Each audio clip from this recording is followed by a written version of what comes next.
Thank you Jesus. अपने हाथों को हिलाओ। खुदावंद की उपस्थिति हमारे साथ। अपने हाथों को उठाओ और हिलाओ। आपका जन्म, आपका बर्थ खुदावंद के डिवाइन, उसके ईश्वरीय मकसद को पूरा करने के लिए हुआ। और जो कोई उसके ईश्वरीय मकसद को पूरा करेगा, परमेश्वर उसके घराने के ऊपर, उसकी लाइफ के ऊपर, चारों दिशाओं में उसको सुरक्षित रखेंगे और उसको बरकत देंगे। वो गिद्ध की निगाहों से छुपा रहेगा और दुश्मनों के ऊपर हमेशा फतह को पाएगा। उसके दुश्मन हमेशा शर्मिंदा रहेंगे और परमेश्वर हमेशा उसको ऊंचा और ऊंचा और ऊंचा करता रहेगा और ऊंचे में ही रखेगा। अपने हाथों को उठा के खुदावंद से बात करो, प्रभु आप, मैं आपके डिवाइन मकसद को, ईश्वरीय मकसद को पूरा कर सकूं। आज तेरा वचन मुझसे बात करे। प्रभु यीशु मसीह के पवित्र और सामर्थी नाम में हम मांगते हैं, आमीन आमीन। Hallelujah. God bless you all. मेरा ये बिलीव है कि आज का वचन जो है परमेश्वर आपसे बात करेंगे और आप इसके लिए प्रार्थना करेंगे। बाइबल में आप शुरू से लेके एंड तक जब भी पढ़ेंगे आपको एक चीज़ क्लियरली समझ आएगी, चाहे वो उत्पत्ति का अब्राहम हो, चाहे वो पौलुस हो, चाहे जीसस क्राइस्ट हो, चाहे एलिया हो, कि जिस किसी ने भी परमेश्वर के मकसद के लिए अपनी जिंदगी को जिया है, परमेश्वर ने उसे उसके परिवार के मध्य में अभिषिक्त किया है, उसे ब्लेस किया है। चारों ओर के दुश्मनों से उसको सुरक्षित किया है, उसको ऊंचा किया है, उसको छोड़ा नहीं, उसको त्यागा नहीं, उसको शर्मिंदा नहीं होने दिया। हमेशा उनके दुश्मन ही उनसे शर्मिंदा रहे हैं। जब परमेश्वर इजराइलियों को ये आशीष दे रहा था तो आपको ये समझ आनी चाहिए कि वो इजराइल नाम याकूब से पड़ा था। जब याकूब प्रार्थना कर रहा था, और उस प्रार्थना मतलब उस दूत के साथ लड़ाई का मतलब प्रार्थना होता है कि एक आत्मिक स्पिरिचुअल फाइट, कि परमेश्वर जब तक तू मुझे आशीष नहीं देगा मैं तुझे जाने नहीं दूंगा। और बाइबल कहती है उसका नाम इजराइल पड़ा था। हमें लगता है कि जो लोग इजराइल में रहते हैं वो इजराइली हैं। बाइबल आपको इजराइली बोलती है। ओरिजिनल इजराइली आप और मैं हैं, क्योंकि हम आत्मिक रूप से इजराइली हैं। तो वो सारे जो वायदे हैं जो परमेश्वर ने इजराइलियों के साथ किए हैं, वो परमेश्वर ने हमारे साथ किए हैं। अब मैं ये चाहता हूं, नीति वचन 7 उसकी 1 आयत में लिखा है, हे मेरे पुत्र मेरी बातों को माना करो, मेरी आज्ञाओं को अपने मन में रख छोड़। मेरी आज्ञाओं को मान, इससे तू जीवित रहेगा, और मेरी शिक्षा को अपनी आंख की पुतली जान। परमेश्वर ने कहा मेरी आज्ञाओं को मान तो तू जीवित रहेगा। क्या जो लोग परमेश्वर की आज्ञा को नहीं मान रहे दुनिया में, क्या वो जीवित नहीं है? वो भी जीवित हैं, लेकिन इसमें कौन से जीवन की बात की गई है? आज लोग मैरिड तो हैं, लेकिन नाम के मैरिड हैं। उनकी मैरिड लाइफ में कोई लाइफ नहीं है, उनके बिजनेस में कोई लाइफ नहीं है, उनकी सोल में कोई लाइफ नहीं है, कोई मकसद नहीं है, कोई जीवन नहीं है। वो जीवन जो परमेश्वर की ओर से है, वो जीवन जो शांति से भरा हुआ है, सुरक्षा से भरा हुआ है, सामर्थ्य से भरा हुआ है, जो फेक नहीं है, वो जीवन की बात परमेश्वर कर रहा है। अगर तू मेरी आज्ञाओं को मानेगा तो तू जीवित रहेगा। पूरी बाइबल में जो कोई व्यक्ति परमेश्वर के मकसद के लिए जिया है, परमेश्वर ने उसे आशीष दी है। आज से बहुत साल पहले जब मैं इस मिनिस्ट्री के लिए विज़न को चाहता था कि परमेश्वर अब मुझे विज़न दे, ये मिनिस्ट्री बहुत बढ़ चुकी थी तब, लेकिन इसका मतलब ये नहीं होता कि वो खुदा की आखिरी मर्जी है। उसके आगे क्या?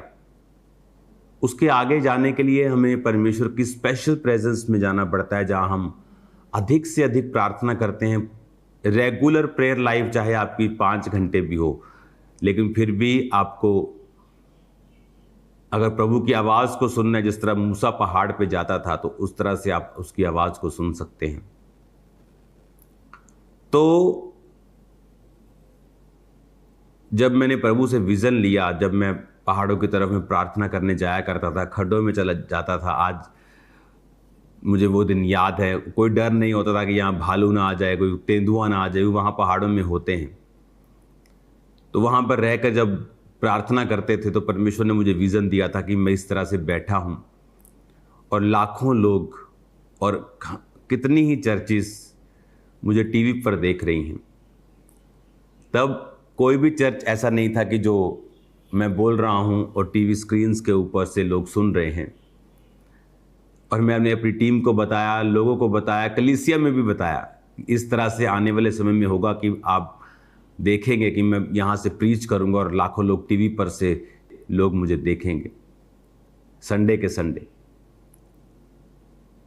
तो आज थर्सडे भी है, संडे भी है, आने वाले समय में और अधिक ये होगा।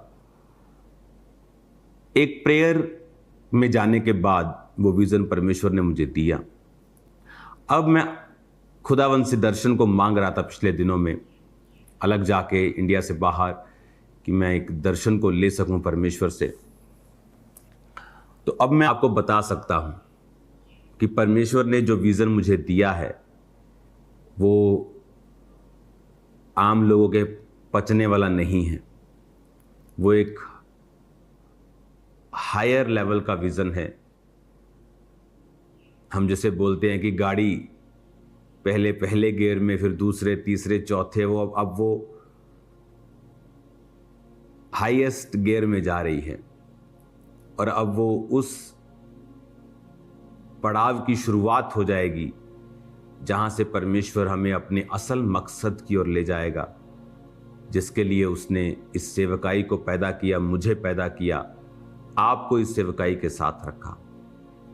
अब आने वाले कुछ दिनों में मैं ये चाहता हूं कि आप लोग प्रार्थना करें, खासकर जो फॉरेन की मिनिस्ट्रीज हैं। अगर आप चाहते हो, मैं आपको ये प्रोफेटिक मैसेज दे रहा हूं, अगर आप ये चाहते हो कि आपके मसले हल हों, आपकी लाइफ की, जिंदगियों की प्रॉब्लम्स खत्म हों, शांति आए, पीस आए, जॉय आए, वो पीड़ाएं, वो दर्दें खत्म हो जाएं, वो फैमिलीज सेटल हो जाएं, आपको इस दर्शन में परमेश्वर के साथ चलना होगा। और मैं आपको वायदा करता हूं, आपकी प्रॉब्लम्स फिनिश हो जाएंगी। वो दर्शन क्या है मैं आने वाले समयों में आपको बताता रहूंगा, लेकिन जितनी फॉरेन ब्रांचेस हैं वो तैयारी रखें।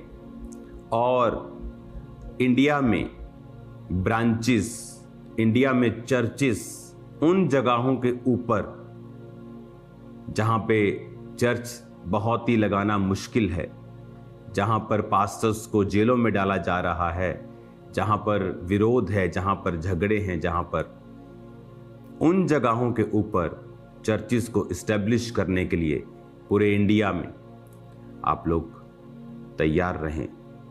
फॉरेन की ब्रांचेस आपको तैयार रहना है कि एक ब्रांच साल में कम से कम 1 या 2 या 3 ब्रांचेस को पैदा करेगी इंडिया में, उन जगहों के ऊपर जहां पर रूहें बचाई जानी बहुत ही ज़रूरी है। तो आपको इसका कंप्लीट विज़न दिया जाएगा, दर्शन दिया जाएगा कि हम इसे किस रीति के साथ और कैसे करेंगे। आपको तैयार रहना है, ये बात को समझना है कि हमें रूहों को बचाने के दर्शन में जाना है। ये आपका इस सेवकाई का मास्टर प्लान है। मैं इसको पूरा अभी आपको नहीं बताऊंगा कि परमेश्वर ने मुझसे क्या कहा है, लेकिन मैं जो फर्स्ट स्टेप है आपके लिए वो मैं आपको दूंगा। और मैं आपको वायदा करता हूं कि ये मसीही इतिहास का आप हिस्सा बन जाएंगे, एक ग्लोरियस खुदाबंद के इतिहास का आप हिस्सा बन जाएंगे। स्वर्ग में आपके नाम हमेशा याद रखे जाएंगे। तो तैयार रहें, सबसे पहले प्रार्थनाओं के साथ, अपने बीजों के साथ। मैंने लोगों को देखा है अपने बीजों को खराब करते हुए। एक क्रिश्चियन के लिए सबसे पहला उसके पैसों को खर्च करने का जो पहली प्रेफरेंस है वो रूहों को बचाना होना चाहिए। वो चैरिटी नहीं होना चाहिए, वो हेल्प नहीं होना चाहिए। वो सब दुनिया कर रही है, अन्य जातियां भी कर रही हैं। यीशु मसीह ने कहा गरीब सदा तुम्हारे साथ रहेंगे। हम भी करते हैं, हम भी हजारों लोगों को राशन देते हैं, हजारों लोगों की हेल्प करते हैं, एवरी डे लड़कियों की शादी करते हैं, लेकिन आपने उसे इंटरनेट पे नहीं आप उसे देखते। लेकिन पहला प्रेफरेंस हमारा रूहों को बचाना है, क्योंकि उससे ऊपर आपका बीज कहीं फलवंत नहीं होता है। शैतान क्या करता है, जिनके पास पैसा है उनको वो डाइवर्ट कर देता है। वो चैरिटी की तरफ जाना चाहते हैं, हेल्प करना चाहते हैं, लेकिन क्यों डाइवर्ट करता है शैतान? क्योंकि शैतान को पता है कि अगर इनका पैसा सोल सेविंग में जाएगा तो वो उसके लिए खतरनाक है। किसी को टेम्पररी रिलीफ के लिए चला जाएगा, किसी को राशन दे दिया, टेम्पररी रिलीफ। लेकिन अगर किसी को जीसस दे दिया तो जीसस तो फिर उसकी लाइफ में परमानेंट सोल्यूशन लेके आते हैं, वो खुद राशन देने वाला बन जाता है। तो जितने इस सेवकाई के साथ जुड़े हुए लोग हैं, आप जानते हैं आपको अपना टाइथ भी कहां देना चाहिए। जिस सेवकाई से आपने वचन सुना और आपने स्पिरिचुअली आशीष पाई है, आपकी लाइफ चेंज हुई है, आपका टाइथ बिब्लिकली वहां जाना चाहिए, क्योंकि वहां परमेश्वर आपसे बात कर रहा है। और जब हम अब सोल सेविंग के दर्शन में जाएंगे, हम उन जगहों में पहुंचेंगे जहां पर कोई पहुंच नहीं पा रहा है या वहां तो बहुत तंगी से पहुंच पा रहा है। तो इमेजिन करो जब वहां रूहें बचेंगी तो परमेश्वर आपको किस तरह की आशीष देंगे। आने वाले समयों में तैयार रहें, खासकर फॉरेन ब्रांचेस। आपकी ये जिम्मेवारी होगी, हर ब्रांच की जिम्मेवारी होगी कि आपको एक चर्च पैदा करनी है इंडिया में। फॉरेन में नहीं, इंडिया में पैदा करनी है। फॉरेन में अपने आप पैदा हो जाएंगे। बहुत लोग यहाँ आते हैं, बोलते हैं हमें अपने एरिया में ब्रांच चाहिए, हम उसे रन करने के लिए तैयार हैं। क्योंकि फॉरेन ब्रांच में क्या होता है कि उसे लोगों को कई बार लगता है कि मैं कैसे रन करूँगा, मैं तो अकेला हूँ। तो मैं लोगों को बताता हूँ कि आप अकेले हो, आप जस्ट स्टार्ट करो। 3 महीने बाद आपको काम करने की भी वहाँ ज़रूरत नहीं पड़ेगी, लोग आपका काम संभाल लेंगे। ब्रांच में ऐसा होता है, जस्ट एक जना चाहिए होता है जो स्टार्ट करे, कहाँ हॉल लगना है उसकी सारा इंतज़ाम करे, डॉक्यूमेंट पूरे करे, उसके बाद लोग खुद ब खुद काम करते। तो फॉरेन ब्रांचेस प्रॉब्लम नहीं है। एक जना भी आके अगर यहाँ बोलेगा कि हम मुझे तैयार है, मैं करने के लिए तैयार हूँ, तो वो काम हो जाता है। लेकिन इंडिया में एक चर्च को पैदा करना यानी लाखों रूहों को बचाना, तो फॉरेन ब्रांचेस आपके लिए ये विजन होगा कि आप तैयारी करेंगे कि इंडिया में कहां आप एक चर्च को पैदा करेंगे। उस चर्च को पैदा करने के लिए जो पास्टर होगा वो यहां होगा।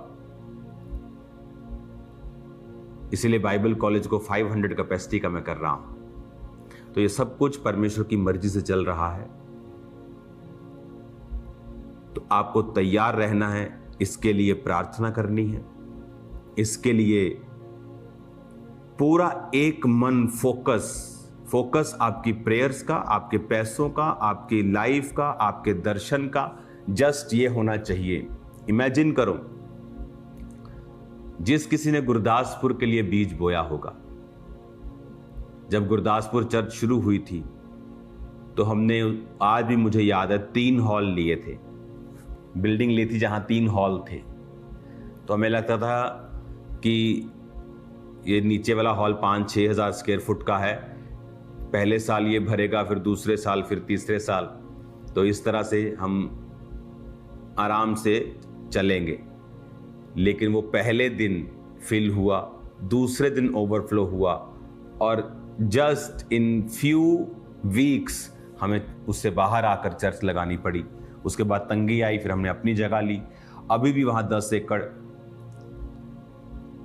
रेंट पर हैं जहां चर्च लगती है, उसके साथ 4-5 एकड़ हमारे अपने हैं जहां बिल्डिंग भी बन रही है। तो आप इमेजिन करो, वहां जब लोगों को पूछा गया, नए लोग चर्च में आए, यूथ आया, नशे छोड़े, सेवा कर रहा है वहां पे। इमेजिन करो जिन लोगों ने वहां हेल्प की होगी, बीज बोया होगा, प्रार्थनाएं की होंगी, परमेश्वर ने उन्हें कितना आशीषित किया होगा। और जब जब वहां रूहें बचती हैं, परमेश्वर उनको याद करता होगा कि इन लोगों ने वहां पे काम किया है। हालेलुया। जो ये चैरिटी के बाकी काम है ये भी ठीक है, लेकिन ये बहुत नीचे आते हैं सोल सेविंग के मुकाबले में। हमें अपना पहला टारगेट आज से सोल सेविंग रखना है, फर्स्ट टारगेट, और उसी पे काम करना है। इसका पूरा प्लान आपको बताया जाएगा। आपको अपने बीजों को संभाल के रखना है, तैयार रखना है कि ये चर्च आज इस चर्च को पैदा कर रही है, तो उस समय आपको भी ऑनलाइन रखा जाएगा, और जहां पर चर्च पैदा होगा तो एक सेलिब्रेशन किया जाएगा कि परमेश्वर ने काम किया है। और इस तरह से हम बोझ के साथ खुदावंद के कामों को करेंगे। ये ग्रेटेस्ट विजन है जो आज तक का मुझे कभी नहीं मिला, जो प्रभु ने मुझे दिया है पिछले दिनों में जब मैं प्रार्थना में था। तो मैं आपको कॉन्ग्रेचुलेशन बोलना चाहता हूं, क्योंकि परमेश्वर इंतजाम तो कर ही देगा। वो इधर से नहीं करेगा तो उधर से कर देगा। लेकिन जो लोग इसमें आएंगे, हिस्सा डालेंगे, प्रार्थनाएं करेंगे, उपवास रखेंगे, प्रेयर करेंगे, फोकस रखेंगे, बीजों को बोएंगे, मैं आपको बता रहा हूं, परमेश्वर के हार्ट को टच करेंगे। अपने बीजों को सेफ रखें, ऐसा बीजों को बोएं जो आपने पहले कभी नहीं बोया, सैक्रिफिशियल बड़े बीजों को, जो पेन करे, दर्द करे, जिसे रिकवर करने में समय लगे, और फिर तैयार रहें खुदावंद के बड़े कामों को देखने के लिए। मैं आपको बता रहा हूं इस मकसद से जब आप चलेंगे कि जीसस क्राइस्ट किसी धर्म को बदलने नहीं आए। जब ये मैसेज हम पूरे इंडिया में देंगे कि वो धर्म बनाने तो नहीं आया, धर्म परिवर्तन करने नहीं, वो जीवन को बदलने आया, लोग समझ जाएंगे कि प्रभु यीशु मसीह नशों से छुड़ाने के लिए आए, प्रभु यीशु मसीह पापों से छुड़ाने के लिए आए, दुखों से, बीमारियों से आजाद करने के लिए आए। ये मैसेज देना हमारे लिए जरूरी है। God bless you all. आप जब इस मैसेज को रिसीव करेंगे, ऑटोमेटिकली हीलिंग आपकी बॉडी में एंटर कर जाए। अपने हाथों को उठाओ। God bless you all. खुदा बाप का आत्मा आपको छुए और चंगाई से भरे। इस विजन में आने वाला हर एक कदम मुबारक हो, हर एक हाथ मुबारक हो, एक फैमिली मुबारक हो। आप कभी सेम नहीं रहेंगे। मैं आपको ब्लेस करता हूं। खुदा बाप की बरकत, उसकी शांति आपके जीवन में हमेशा बनी रहे। उसका प्रेम आपकी जिंदगी में हमेशा बना रहे। रूह पाक की उपस्थिति आपकी जिंदगी में हमेशा बनी रहे। प्रभु यीशु मसीह के नाम में मैं आपको आशीषित करता हूं। आमीन।